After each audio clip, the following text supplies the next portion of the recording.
So the second question that we have been dealing with is the challenges the world and India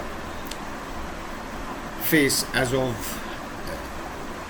today because of a spin-off of this COVID crisis, or an offshoot of this as a byproduct of this COVID crisis.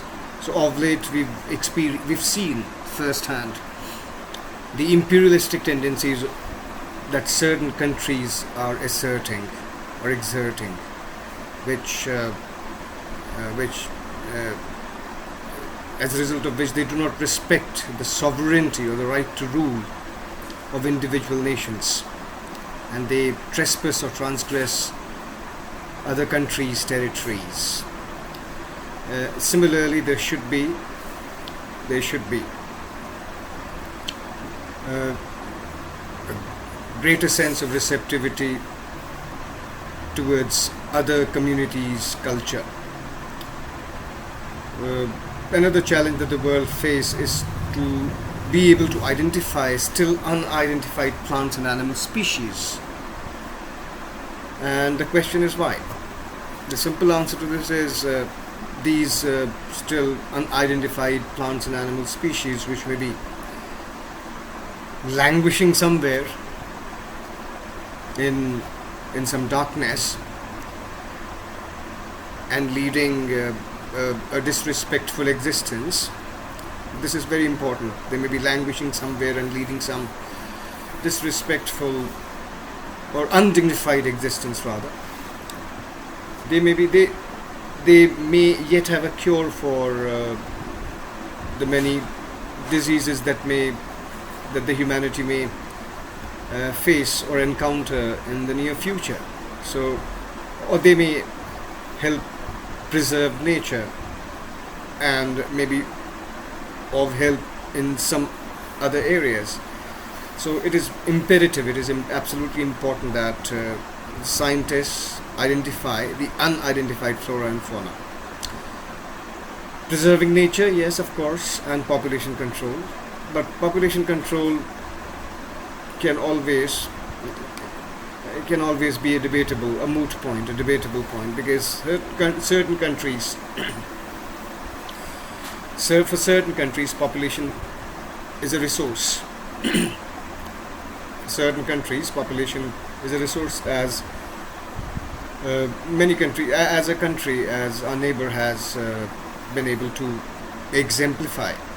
So, whereas this particular problem transcends all other problems, all other challenges, the world over. However, certain countries have exploited this human resource to their advantage.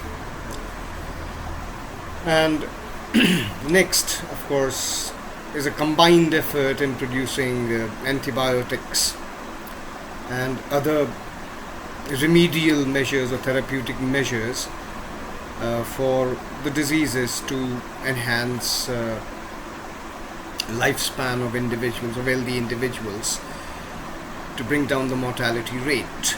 So these are few challenges. Let's consider few more questions. The second question, again, these are certain questions which we may be tested on by way of an article, speech, or letter to the editor. They may be clubbed together or may be asked individually. My gut feeling says that you may be asked one or the other by way of a letter to the editor. The next question is, what are the fundamental resources which can make India a global leader? And how do you think Make in India concept can make India self-reliant? So, by way of answer, I believe the resource that can propel India towards the path of progress, one fundamental resource, although the question asks fundamental resources. Again, these are not standard answers. Is population, by spreading education and urbanization among the populace. Again, as I have already pointed out, it's a debatable point, and for many countries in the world, this is the most This is one of the most important concerns. And yes, India can offer the world its traditional therapeutic practices, because modern medicine and therapeutic practices must work hand in hand to seek cure, or to mobilize cure for the different ailments. And the next question is, how do you think Make in India concept can make India self-reliant?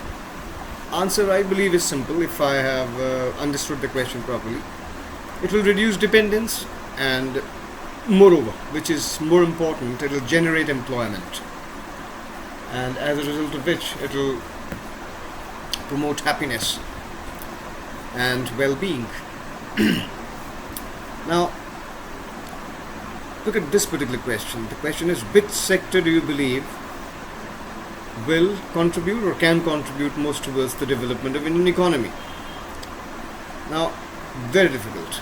I couldn't think of any answer to this. However, what the answer that does come to my mind is a combination of all different sectors, all important sectors, education being invariably the topmost, then technology being the second important, and of course agriculture, because we are an agrarian economy. So a combination of all these different sectors will, an improvement, a progress in these will definitely go a long way in making India self-reliant. And so let's move further.